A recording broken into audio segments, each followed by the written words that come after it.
Bonjour à toutes et à tous, très contente de vous retrouver pour une nouvelle année dédiée à l'innovation, alors à ses surprises mais aussi les questions qu'elle pose. Je commencerai par celle-ci. Que reste-t-il de notre conception de la vie privée en 2021 ? S'en fait-on tous la même idée ? Sommes-nous en accord avec nos valeurs sur les libertés individuelles lorsque nous évoluons sur les réseaux sociaux ? Peut-on seulement l'être ? Ce sera le sujet de l'interview avec ma première invitée, Corinne Guédon-Le Peuple. Et puis je consacrerai le débat au lancement de la 5G. Comment se passent les déploiements sur le terrain ? Quelles sont les priorités des opérateurs ? Quelles sont aussi leurs réponses en matière de dépenses énergétiques ? J'interrogerai pour cela des acteurs et aussi des observateurs du marché. Et puis nous retrouvons notre rendez-vous avec l'alerte cyber et les bonnes résolutions à prendre de toute urgence pour notre sécurité en ligne. Avant de conclure par une innovation qui pourrait changer notre quotidien, des robots qui vont enfin se débrouiller tout seuls en cuisine. Mais d'abord place à l'interview.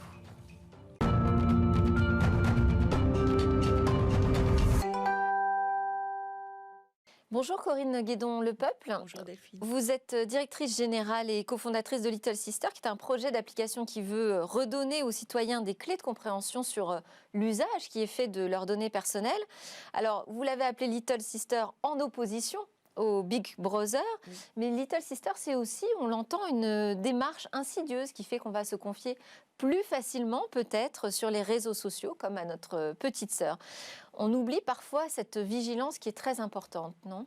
Absolument, absolument. C'est très intéressant d'entendre effectivement cette appréhension du terme Little Sister. Ce n'était pas notre intention, mais tout ce que ça peut déclencher est quelque chose qui va dans le sens de cette prise de conscience qu'on souhaite effectivement éveiller dans la population. Prise de conscience et prise en main. Alors, ce qui est intéressant, c'est qu'avant de démarrer votre application, vous avez décidé de mettre en place un sondage sur votre site. Vous avez posé 12 questions sur la manière dont on conçoit sa vie privée sur Internet et aussi les moyens qu'on met en œuvre pour la protéger. Qu'avez-vous appris ? On a une vision chacun très personnelle de ce que c'est la vie privée aujourd'hui à l'ère du numérique ? Ce qui est très frappant, c'est qu'effectivement, nous sommes tous très connectés. Ça, c'est un constat. Il y a en même temps un ressenti de perte de contrôle justement de ces données personnelles. Et la première question que nous avons posée, c'était « Qu'est-ce qu'une donnée personnelle pour vous ?» Et là, on s'aperçoit encore qu'il y a un certain nombre de concepts qui sont passés, données personnelles, données sensibles par exemple. Et or, il y a un lexique juridique et donc la façon dont ces données sont traitées par les entreprises, conservées ou pas, vendues ou pas, tout ça se pose dans un cadre juridique et il y a donc cette opposition entre le langage commun et donc quelquefois la déformation qui est faite de termes qui sont purement juridiques. Donc déjà, il y a une notion de « je suis dans un écosystème que je crois maîtriser parce que je suis connecté en permanence et en même temps, je sens que tout m'échappe et que je n'ai le contrôle de rien ». Alors, parce que le RGPD, le règlement européen qui protège les données, a changé quand même un peu la donne sur cette question. Mais finalement, ça l'a changé du côté des acteurs de l'entreprise et du côté juridique. Et vous dites, côté citoyen, il y a encore du chemin. Il y a encore beaucoup à faire. Le RGPD a vraiment été salvateur parce que, il mène aussi ce débat en place publique. Ce qui est déjà la première des choses. Cambridge Analytica avait aussi eu un très fort impact à la même période, d'ailleurs 2018. Mais effectivement, le RGPD joue ce rôle-là et la CNIL joue ce rôle-là. Ça vient en place publique et ça permet justement d'éveiller, de sensibiliser les individus à ce sujet-là. Mais qu'est-ce Même si finalement on clique tous très très vite quand même sur les bannières pour dire qu'on est d'accord avec tous les cookies parce qu'on veut juste accéder à notre contenu. Absolument, mais c'est ce que nous avons senti vraiment dans cette consultation, ce sentiment de toute façon de ne rien pouvoir faire. Et ça, quand bien même avec le RGPD, on se sent toujours impuissant. Absolument. En plus, il y a une espèce de lassitude, car si le RGPD a posé un cadre pour les entreprises, justement, il y a ce problème de lexique qui fait qu'il n'est pas accessible à tous. Et les fameuses, vous savez, les petites pop-up qui apparaissent, les écrans avec ce qu'on appelle les consent management platforms, donc les outils de recueil du consentement, c'est avec les politiques de confidentialité, c'est un langage qui se veut le plus limpide possible, mais c'est trop long, c'est trop laborieux. Les individus ont une intention précise quand ils viennent sur le net. On a aussi ce rythme constant, ce clic Effectivement, on n'a pas cette patience-là. Donc les individus soit acceptent tout, soit refusent tout. S'ils sont un petit peu éveillés, ils refusent tout parce qu'il y a cette crainte. S'ils ne le sont pas, s'ils se disent de toute façon je n'y peux rien, les entreprises feront ce qu'elles veulent de mes données, ils acceptent tout. Et alors comment on fait face à ce fatalisme finalement pour fédérer autour de cette question des données personnelles? Alors ça aussi, c'est quelque chose qui est ressorti de la consultation. Nous avons eu 84% qui se sont exprimés en faveur d'un accompagnement, justement, alors à la fois en termes d'information. Ce qui était amusant aussi, c'est qu'ils ont parlé de communauté avertie et bienveillante. Donc, envie d'être accompagné par une communauté de professionnels bienveillants, impartiale, indépendante. La notion de transparence et d'indépendance est beaucoup sortie dans les réponses. Et effectivement, le besoin d'information et le besoin aussi de suggestions d'action. Ils ont beaucoup parlé de attirer notre attention sur le paramètre qu'il faut à tout prix maîtriser. Donc les paramètres de confidentialité. Ils ont des demandes très précises et un vrai besoin d'accompagnement. Et alors comment on peut mettre des outils en place qui vont venir en même temps s'ajouter à tout ce qui existe sans que ça alourdisse justement nos surfs et tout ce qu'on a envie de faire très très vite et très efficacement sur Internet? Oui.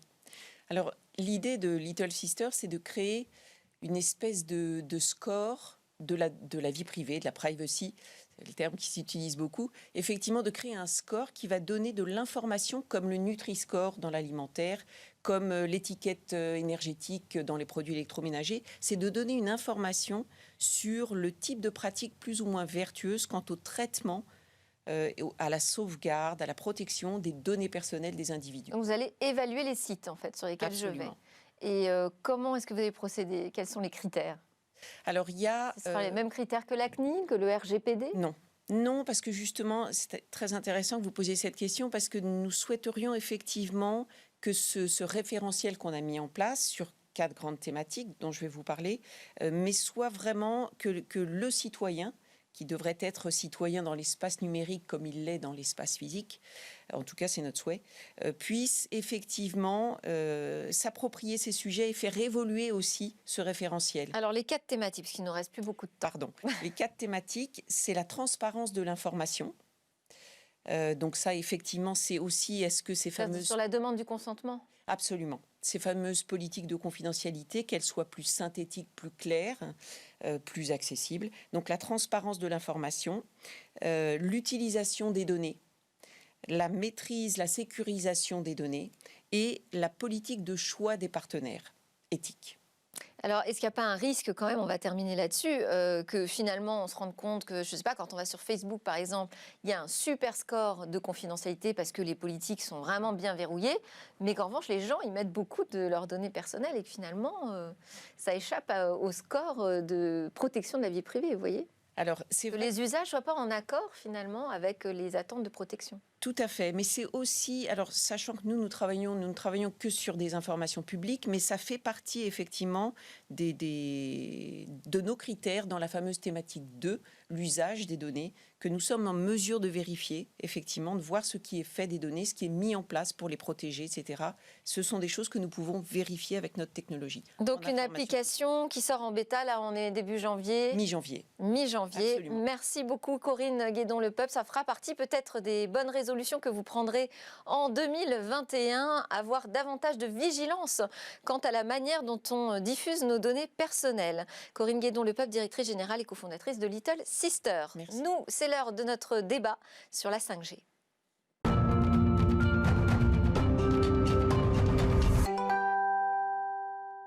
Comment se passe le départ de cette 5G en France? On en parle tout de suite avec Marc Blanchet, directeur technique du système d'information d'Orange France, Jacques Moulin, directeur général de l'IDA DigiWorld, institut d'études et think tank dans l'économie numérique. Et l'IDA publie régulièrement des observatoires mondiaux du marché des télécommunications.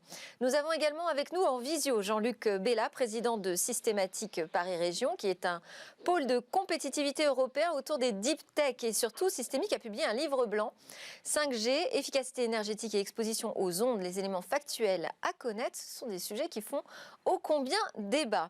On va démarrer ensemble, Marc Blanchet, puisque vous représentez un opérateur de la 5G. Comment se passe ce lancement ? Mais il se passe bien. Ça fait maintenant plus d'un mois, puisque c'est début décembre, que les différents opérateurs, et Orange en particulier, on a ouvert la 5G. Et donc, sur aujourd'hui, plus d'une centaine de communes ou d'agglomérations. Donc, c'est des centaines de sites. Et ça se passe bien d'un point de vue technique et exploitation. Donc, aujourd'hui, c'est le tout début d'une histoire. Je pense qu'on y reviendra, les premières étapes, mais qui se passent de manière encourageante. Et c'est un déploiement qui se passe à un rythme, comme vous l'aviez prévu, normal? Oui, tout à fait. Alors, déployer un réseau mobile, ça prend des années. Et donc, évidemment, il y a de l'attente parce que chaque nouvelle technologie est une nouvelle page qui s'ouvre.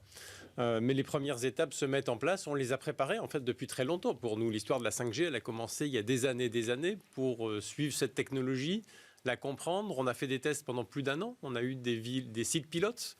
On avait quand même plus d'une centaine d'antennes allumées qui fonctionnaient. On a des vrais clients qui ont utilisé. On a eu des retours d'expérience. Et c'est tout ça qui nous a permis de préparer ce déploiement, cette ouverture en fin d'année dernière, et puis qui va évidemment s'accentuer dans toute cette année 2021. Et se poursuivre dans les années suivantes. Alors Jacques Moulin, vous êtes le consultant sur ce plateau. Quelle est votre perception, vous, du marché? C'est bien parti? Vous pensez que c'est bien parti? Oui, c'est bien parti. Alors, il y a un sujet, en revanche, qui est peut-être d'ailleurs un sujet d'inquiétude pour les opérateurs, mais qui est l'acceptabilité sociale, enfin l'acceptabilité par le citoyen de la 5G. Il y a peut-être une erreur de la part de tous, en fait, c'est de concentrer le débat autour du consommateur, grand consommateur, et non pas autour de l'industrie. Or, le sujet véritablement pour la 5G, c'est la compétitivité que va permettre la 5G pour l'industrie. À l'IDA DigiWorld, nous avons d'ailleurs dédié notre summit sur le projet européen industriel, et on voyait que ce soit les collectivités locales, que ce soit aussi tous ceux qui contribuent au fait de lutter contre la fracture numérique, de permettre de l'emploi sur les territoires, eh bien la 5G n'était pas une option, c'est une nécessité absolue. Et pourtant, on voit fleurir ici et là des demandes de moratoire. Alors le Conseil d'État a récemment effectivement débouté une action qui avait été intentée par différentes associations, y compris sur les enchères, sur l'attribution des enchères. Absolument, pour expliquer qu'il n'y avait pas eu d'excès de pouvoir, qu'en l'occurrence, il n'y avait pas lieu non plus de remettre en cause certains principes sanitaires qui ont été mis en évidence, puisque comme on le sait, l'utilisation notamment des bandes de fréquences autour des 3,5 gigas ont déjà été expérimentés dans le cadre notamment de la technologie WiMAX. Mais c'est vrai qu'il existe en France et peut-être aussi dans une Europe parfois un peu francophone, il faut le reconnaître, un sentiment un petit peu sceptique qui fait, on le voit aussi pour les vaccins d'ailleurs, qui fait que dès lors que l'on parle de science, dès lors que l'on parle d'avancées technologiques, on met en évidence des peurs, une certaine logique anxiogène qui n'a pas lieu d'être, parce que si nous voulons ne pas être un dominion ni des États-Unis ni de la Chine, si nous voulons effectivement que l'Europe soit véritablement une force industrielle et créatrice d'emplois par ailleurs, il faut que la 5G soit présente. Alors pour autant, on appelle toujours quand même à la vigilance. Donc c'est important de prendre en compte ce que dit la société de l'arrivée d'une nouvelle technologie. Mais c'est vrai qu'on a le sentiment qu'on est passer au-delà des polémiques. Alors on va donner tout de suite la parole à Jean-Luc Bella, président de Systématique Paris Région. Bonjour.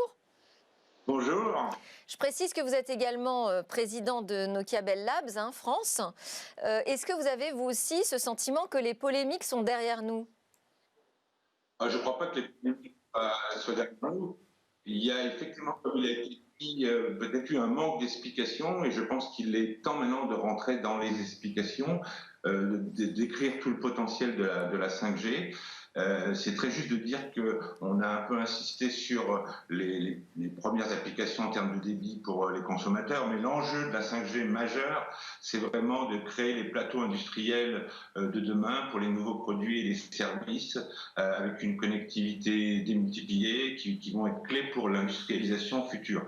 Et donc il faut réexpliquer cela, je pense, parce que cela n'a pas été bien expliqué. C'est un peu ce qu'on a fait dans le pôle systématique, qui est donc le pôle européen des deep tech. On traite à la fois des infrastructures numériques, de l'intelligence artificielle, des données, du logiciel libre. On avait fait un premier papier rassemblant les scientifiques, aussi bien académiques que industriels, on va dire au printemps, et on l'a réédité pour justement vulgariser, réexpliquer ces enjeux majeurs. Et il faut continuer ces explications, parce que on a une espèce d'incompréhension sur le potentiel de la 5G qui est vraiment clé pour le développement de l'économie future en France et en Europe et à l'échelle du monde. Et c'est d'ailleurs pour ça que les déploiements 5G sont déjà partis très très vite à l'échelle du monde, puisque c'est le cœur un peu on va dire, de l'industrie et des services de demain. Oui, mais c'est aussi comme ça qu'on avait vendu la 4G au départ. On vendait des débits. Alors aujourd'hui, les enjeux sont un peu différents. Pour autant, vous vous préoccupez quand même des questions de société, puisque vous avez publié, je l'ai cité, un livre blanc sur le bilan énergétique de la 5G. Alors, qu'est-ce qu'il dit, ce livre blanc? Il ne dit pas du tout la même chose que d'autres conclusions, que d'autres études, notamment du Haut Conseil pour le climat ou de The Shift Project? Alors, en fait, ce bilan repose sur une analyse scientifique.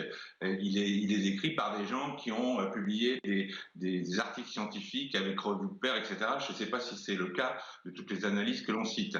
Et il s'appuie aussi, parce que c'est un enjeu majeur, sur la 5G, c'est une norme qui a plusieurs étapes et elle embarque dans ces étapes une optimisation de consommation énergétique. Il faut le souligner parce que c'est la première fois dans la 3G, la 4G, il n'y avait pas ces points d'optimisation énergétique. Donc, plus on va avancer dans le temps, plus la 5G sera optimisée en termes de consommation énergétique. Et donc, c'est un peu tous ces éléments-là sur les différentes applications de la 5G qu'on en analyse, parce qu'en fait, il y a trois grands schémas. Il y a d'abord une montée en débit dans la 5G, après, il y a une connectivité démultipliée vers les objets, et puis après, il y a l'utilisation de la très faible latence qui va permettre la mise en place de services dont même l'imaginaire aujourd'hui ne définit pas tous les services qui vont déboucher. Et donc, cette norme sur les 5-10 ans qui viennent va à chaque fois améliorer la consommation énergétique. Et il faut le rappeler, et je pense que le représentant de l'IDAT le soulignera, c'est qu'en fait, le cœur de réseau consomme pratiquement rien. Juste pour donner quelques exemples, un câble sous-marin, aujourd'hui, 95% de l'Internet passe par les câbles sous-marins. Un câble sous-marin allumé, c'est quelques lampes électriques. Donc en fait, cette discussion sur la consommation énergétique de la 5G, c'est presque un faux débat. Plus on a une technologie nouvelle, plus elle sera performante en regard de l'utilisation de la consommation énergétique. Et là, c'est inscrit dans la norme. Donc c'est ça qu'on a un peu décrit dans le white paper, comme on dit, qui a été publié par le pôle systématique. Merci Jean-Luc Bella. On va revenir à la question du top départ. Comment se passe ce déploiement? Alors, quelles sont les priorités pour les opérateurs, pour l'opérateur Orange en l'occurrence? C'est d'abord de désengorger les zones très denses? Non, alors en fait, je pense que c'est un vrai point. Et par rapport à tous les enjeux que vous évoquez, évidemment que je partage, en particulier sur les services B2B, il y a aussi un enjeu, c'est de répondre aux besoins de trafic sur nos réseaux, sur ce qu'on fait aujourd'hui. Quand on regarde cette belle émission, quand pendant les fêtes, malheureusement, on était quand même avec les amis, avec les proches, grâce à la vidéo, tout ça, ça génère des flux. Depuis des années, on augmente de 40% le trafic donné sur nos réseaux mobiles. Alors 40%, là, sur la 4G, ça dit peut-être pas grand-chose. Ça commençait à coincer là. Mais ça veut dire que tous les 2 ans, il faut doubler le réseau. Que tous les 2 ans, vous reconstruisez, si vous êtes un opérateur, un réseau, ou en tout cas la capacité. Alors les technologies s'améliorent, donc on peut faire un peu mieux, mais on les remplit, nos bandes 4G. Et donc effectivement, un des premiers enjeux pour moi, je dirais l'usine d'un des opérateurs, c'est de répondre aux besoins de capacitaires dans les 2 ans qui viennent. Et là, ça, la 5G est une réponse. Et c'est presque la première priorité pour nous, c'est d'apporter cette capacité supplémentaire. Alors c'est la techno 5G, plus des nouvelles fréquences. C'est pour ça qu'il y a des enchères et qu'on a payé assez cher. Et effectivement, cerise sur le gâteau, ça apporte aussi du débit en plus. Alors, c'est pas complètement anecdotique, parce que j'évoquais des villes tests. Les utilisateurs, ils ont remarqué ça, ils ont dit « Waouh, j'ai un meilleur débit, je télécharge plus vite mon film, c'est utile pour moi ». Donc ça aussi, je pense que c'est perceptible pour nos clients. C'est important parce que notre priorité... d'abord dans des zones très denses aujourd'hui. Voilà, parce que nous, notre priorité, c'est un déploiement... C'est pas ce qu'on a constaté sur les premières villes qui ont eu la 5G. Notre priorité, c'est un déploiement utile. Et utile au sens où il permet de désaturer des réseaux, c'est l'utilité, je vais dire, pour l'opérateur, et utile pour le client où il voit une amélioration de son service. Ce qui fait qu'on a fait 2 choix. Le premier, c'est d'abord effectivement sur des zones urbaines, sur des zones denses. On a cet usage très fort. Oui. Et alors, on a ouvert sur plus d'une centaine, 100, 150 villes ou agglomérations, mais en commençant par les zones, effectivement, on va chercher les zones les plus denses, parce que c'est là où il y a le plus gros besoin, et en introduisant la 5G sur la fréquence à 3 giga 5. Alors, désolé, je suis un peu technique, mais effectivement, c'est un des ingrédients importants, parce que c'est une nouvelle fréquence, donc une nouvelle capacité, une nouvelle autoroute qui permet d'écouler du trafic. Et c'est aussi de nouvelles antennes, et grâce au protocole 5G, sur lesquelles on est beaucoup plus efficace. Efficace, ça veut dire que pour la même capacité de fréquence, on est capable d'écouler plus de trafic, qu'on dépense moins d'énergie. Et c'est un sujet effectivement extrêmement important et significatif. On va peut-être y revenir. Tout simplement parce qu'en fait, aujourd'hui, en 4G, quand vous avez votre antenne, elle émet partout autour d'elle, dans son rayon. Quand vous avez la 5G, elle choisit, elle identifie le téléphone, elle envoie juste un flux de point à point. Donc c'est simple, on comprend bien que c'est plus efficace. Et donc la 5G, c'est une norme qui nous permet de mieux apporter le trafic et de mieux permettre de continuer à utiliser le smartphone, un peu comme on le fait déjà aujourd'hui, avant de penser aux nouveaux usages qui viendront très certainement. Alors, on a vu la carte 5G d'Orange. Moi, je précise qu'il y a une carte qui est très bien faite, Carto Radio, qui a été initiée par l'ANFR, où on peut regarder quelles sont les antennes autour de chez nous et quel type de technologie elles utilisent. C'est très intéressant. Jacques Moulin, quels sont les premiers retours d'expérience, justement, de ces villes qui découvrent la 5G? Alors, un point important, et c'est un sondage dont on a assez peu parlé, je trouve, qui a été fait par Harris Interactive, me semble-t-il, et qui évoquait que 81% des Français étaient d'ailleurs plutôt favorables à la 5G. Donc ça, c'est un élément important parce qu'on évoque toujours ceux qui sont contre, et on le sait, et peut-être les médias aussi, on ne peut pas vous en vouloir, mais ont tendance à regarder là où ça va mal, parce qu'effectivement, ça fait du buzz. Mais Écoutez, en tout cas. Écoutez, en tout cas, et ne pas regarder là où, au contraire, il y a une attente. Et cette attente, elle est d'autant plus forte, et on en parlait notamment avec différents représentants locaux, parce que, comme l'a expliqué Marc Blanchet, il y a eu aussi des expérimentations qui ont été menées sur la 5G. Ce n'est pas quelque chose qui est né avec l'attribution, les enchères, la fin des enchères et l'attribution des fréquences. Il y a eu un nombre d'expérimentations que l'on peut suivre d'ailleurs sur le site de l'ARCEP, puisque tout a été particulièrement bien suivi. Et on voit en effet les possibilités véritablement de cas d'usage qui sont...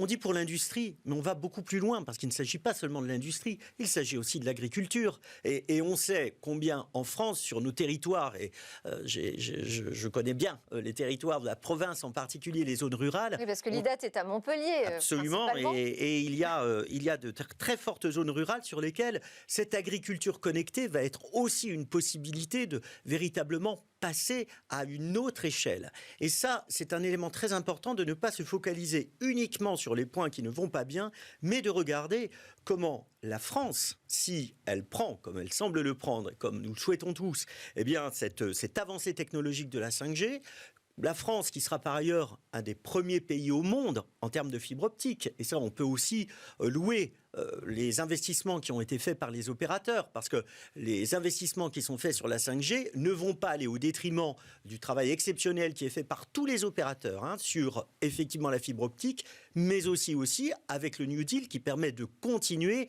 à assurer la 4G sur l'ensemble du territoire. Et là, ce que vous évoquiez qui nous inquiète toujours un petit peu à l'IDAT DigiWorld, c'est que bien souvent les études considère que l'on prend une photo et tout se passe comme si cette photo n'allait pas bouger. Or, ça a été dit par le représentant de Nokia, nous avons une capacité d'investissement de la part des opérateurs, de la part des équipementiers, qui font que la technologie, massivement et nativement, va embarquer des composants qui seront moins énergivores, va embarquer d'une certaine façon un green by design qui permet dès le départ, dans la conception même des matériaux, de prendre en compte cette préoccupation énergétique qui est légitime.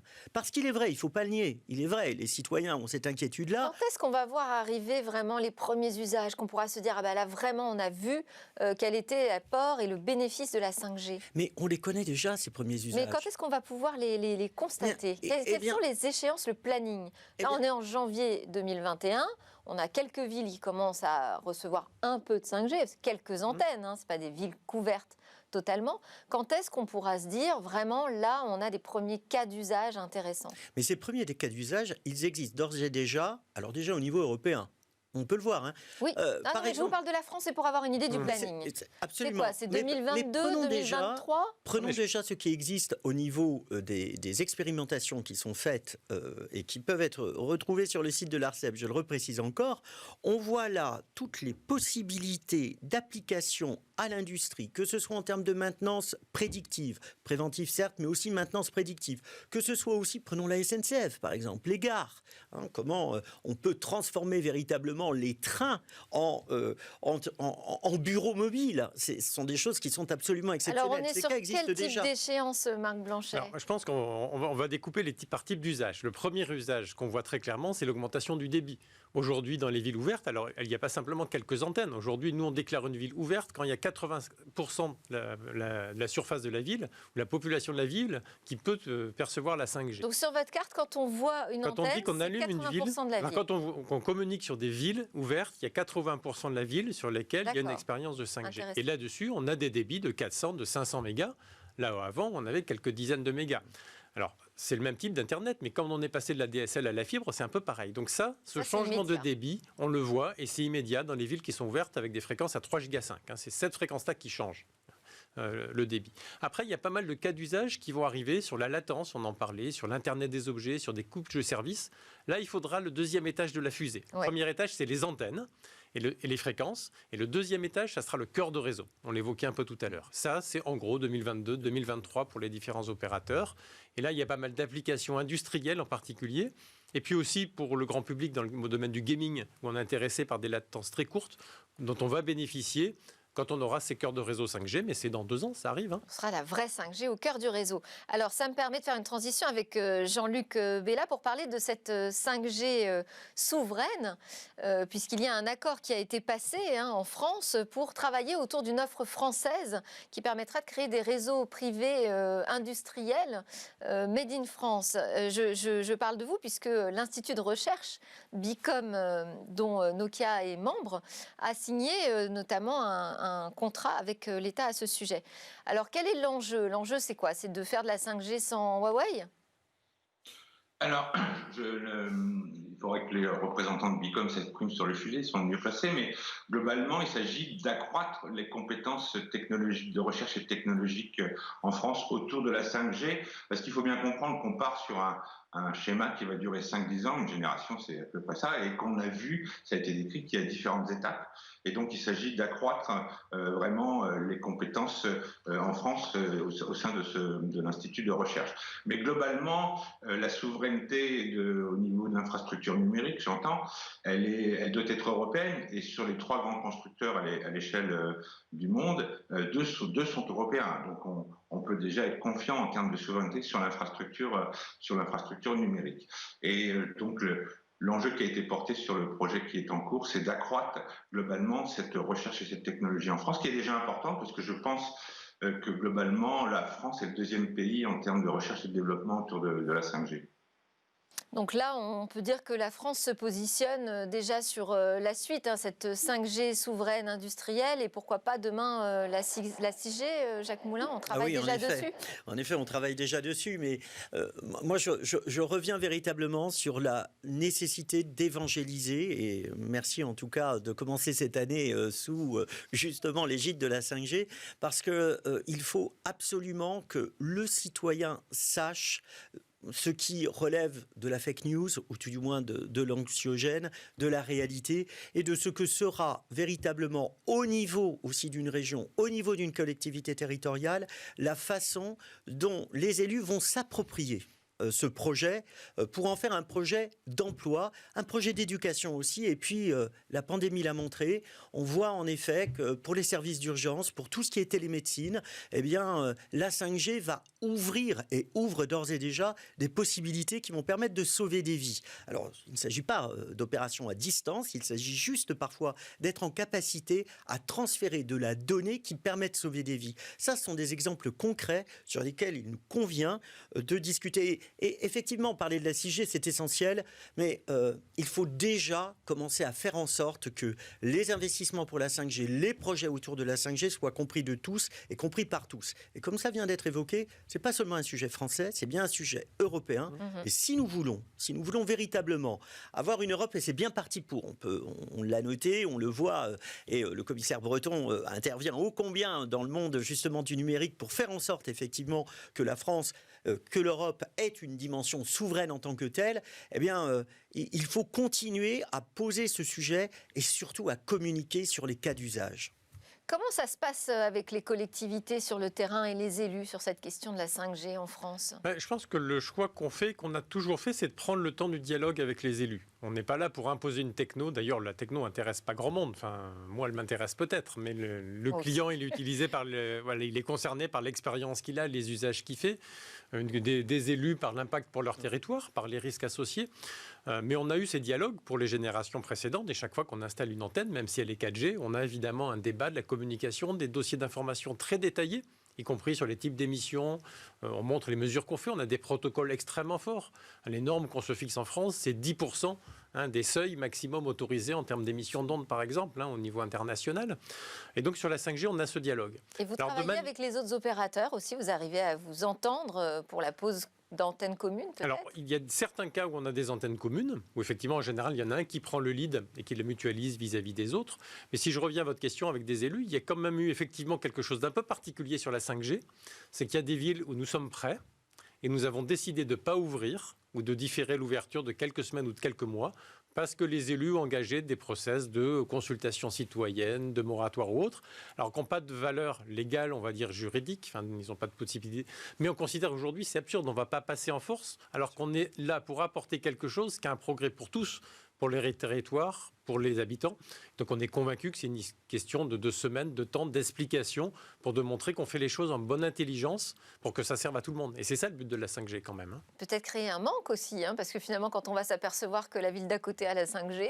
Quand on regarde nos cartes, il y a quelques trucs qui doivent faire réagir effectivement.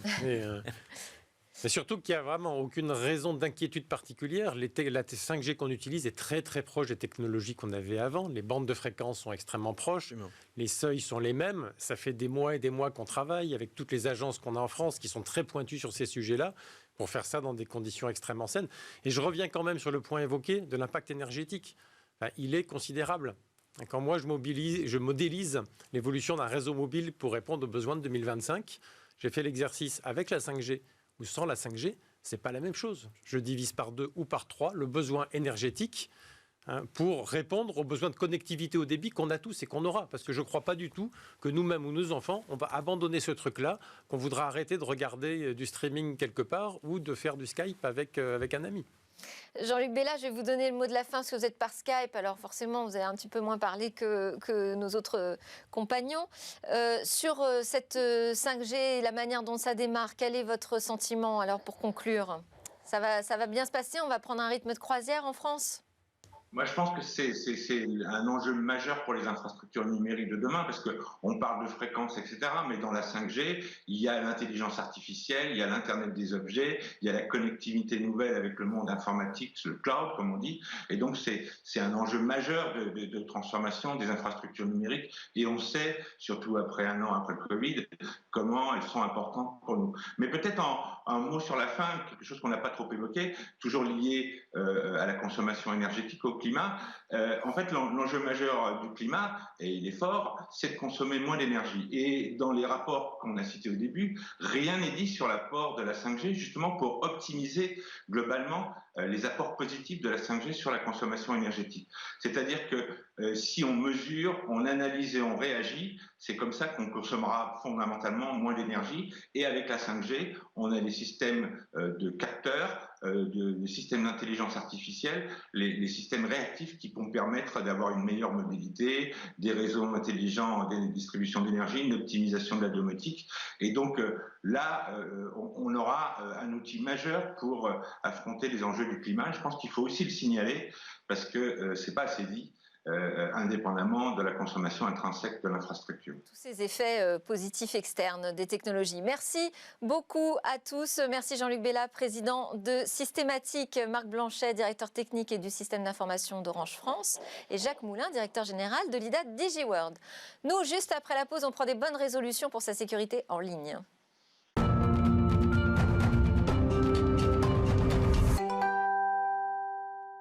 Nous sommes de retour pour la suite de Smartech et nous sommes connectés avec Damien Bancal, directeur du pôle cyber intelligence chez HeadBrains, qui sonne régulièrement l'alerte cyber dans Smartech. Bonjour Damien. Bonjour, bonne année. Eh ben voilà, avant toute chose, je voulais vous présenter mes meilleurs vœux, Damien. Et puis surtout, je vous souhaite une année beaucoup plus calme en termes de cybercriminalité. C'est pas gagné, parce que je ne sais pas si vous êtes au courant, mais il paraît qu'avec la nouvelle année, on prend de bonnes résolutions. Oui. Alors moi, j'ai prévu de moins grignoter et puis d'arrêter de courir tout nu dans la neige, mais ça, c'est ma résolution à moi. Par contre, pour les entreprises et les utilisateurs, j'ai proposé quelque chose d'un petit peu plus compliqué à tenir, c'est de ne pas se faire pirater en 2021. Alors pour la petite histoire, entre notre dernier rendez-vous de l'an 2020 et aujourd'hui, j'ai vu passer dans les mains de pirates informatiques, alors pardon, j'en rigole, mais j'en rigole, je frissonne en fait, plus de 300 millions d'identifiants de connexion. Comprenez, des logins et des mots de passe, comme on peut le voir à l'écran, où là, ce sont les pirates qui s'amusent à faire quoi? Eh bien, ils classifient par base de données volée. Alors, une des bases de données diffusées par les pirates informatiques, géolocalisées en Inde, en fait, en Inde, ils peuvent très bien être en Belgique ou à Dunkerque, en France, m'affichait 1,5 million d'internautes fraîchement infiltrés. Alors, il y avait 400 000 Américains, 180 000 Brésiliens, et cocorico, et oui, on était sur le podium avec 108 063 Français pour être précis. Et là, soudain, une question est venue gâcher mon superbe réveillon de la Saint-Sylvestre. Alors j'étais emmitouflé dans mon pyjama pilou-pilou. Est-ce que les Français sont-ils complètement idiots face aux pirates? Voyons Damien, pourquoi cette question?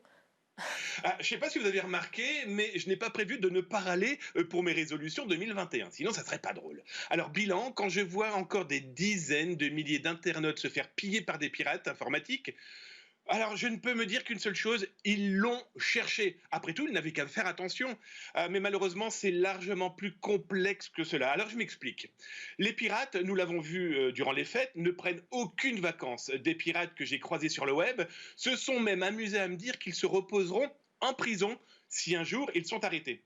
Et ces pirates n'étaient pas n'importe qui, c'était des pirates qui venaient, alors tout juste quoi, de voler et d'attaquer la grosse société américaine Whirlpool. Alors, la plus grande difficulté, c'est que ça ne s'arrête jamais, en fait. Donc, on peut oublier ce rêve de ne pas se faire pirater en 2021. Mais quelles seraient donc les bonnes résolutions à prendre ? Alors, ces fameuses bonnes résolutions, vous l'aurez compris, je vais clairement pas vous parler de changer vos mots de passe par pitié ou alors des identifiants de connexion par accès. On le dit depuis des années et ma dernière étude lancée à près de 2021 internautes interrogés, c'est des utilisateurs et des utilisatrices, eh bien 18% m'ont confirmé qu'effectivement ils avaient un login et un mail par lieu qu'ils visitaient, par espace numérique utilisé. Autant dire que la guerre contre les pirates n'est pas gagnée si l'internaute ne fait pas attention. Alors aujourd'hui, je propose comme bonne résolution de commencer par vous asseoir et de noter toutes les actions que vous faites en une journée avec votre informatique. Les sites visités, les logiciels téléchargés, les mails que vous avez lus alors que vous ne connaissiez pas l'interlocuteur, les messages que vous avez postés sous votre identité ou alors pour certains cas sous des pseudonymes. Pourquoi je vous dis ça? Parce qu'à partir de là, vous vous remettez en question. Il faut se remettre en question perpétuellement. Était-ce utile de diffuser ces messages? Est-ce que ça ne l'a pas mis en danger moi, ma famille, mes amis, mes collègues? Et là, vous commencerez à avoir un début de compréhension de ce qu'est votre cybersécurité. Prendre du recul, donc faire attention à ce qu'on fait, évidemment. Comment vous la voyez se profiler cette année 2021 en matière de cybercriminalité ? Alors, je n'ai pas de boule de cristal, mais j'ai bien peur que Madame Irma ou Madame Soleil n'ont pas fini de travailler dans la cybersécurité. Je m'explique. C'est simple. En 2021, là, ça vient de commencer. Je suis tombé sur 400 000 internautes dont j'ai retrouvé les données volées par des pirates informatiques. Vous les voyez à l'écran. Ces pirates informatiques ont fait quoi? Ils ont diffusé une capture écran de chaque machine infiltrée, permettant ainsi de prouver la mise en main malveillante de ces ordinateurs afin de quoi? De revendre les accès aux machines. Bref, pas de doute, l'année 2020 risque d'être encore plus drôle, façon de parler, que 2021. Ou le contraire.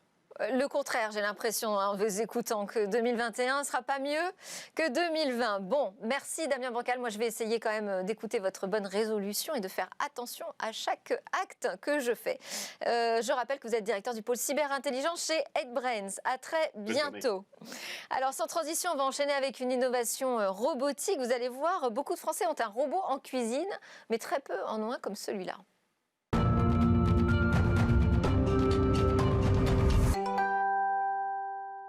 En 2021, Cécilia Sévry continuera de partager avec nous ses trouvailles parmi les innovations qui pourraient transformer notre quotidien. Bonjour Cécilia. Bonjour Delphine.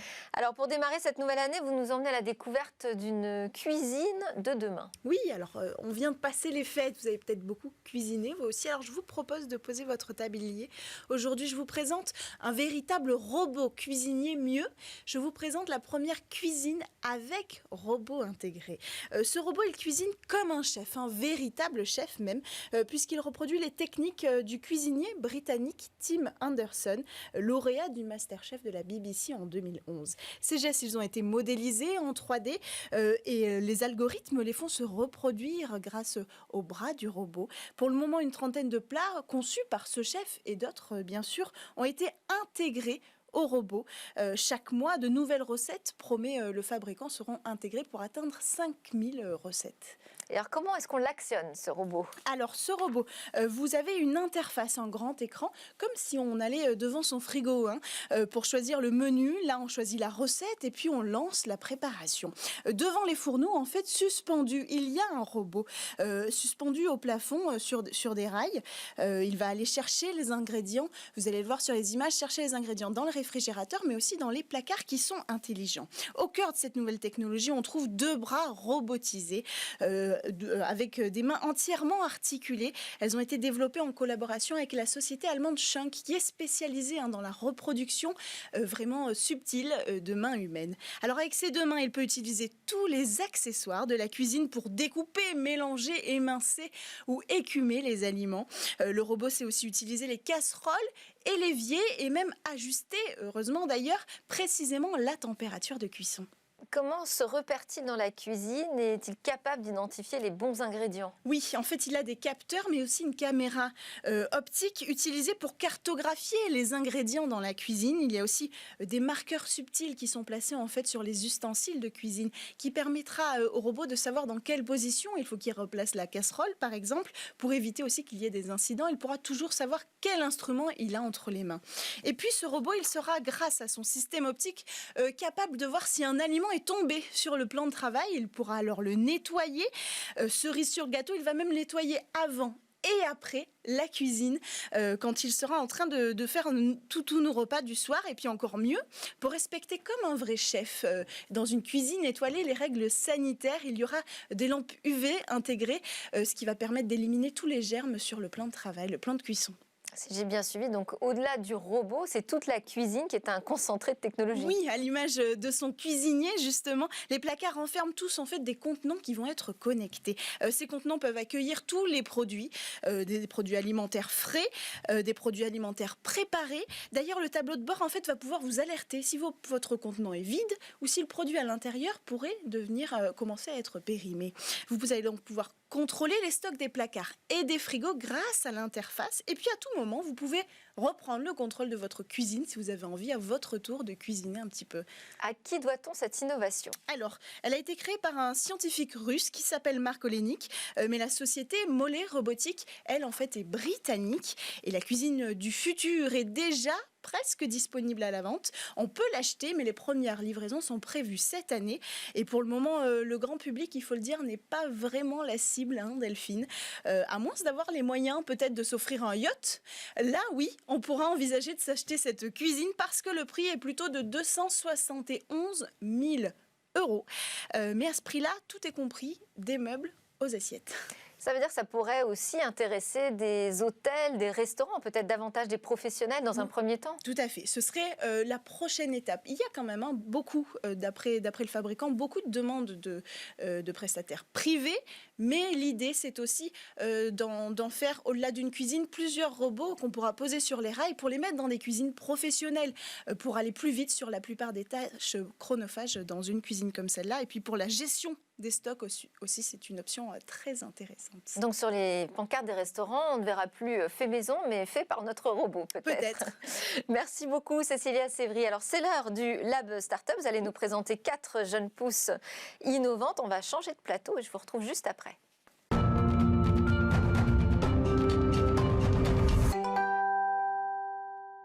Merci à tous de nous avoir suivis. Je vous souhaite à tous le meilleur pour cette nouvelle année et je vous dis à demain pour de nouvelles discussions sur la tech.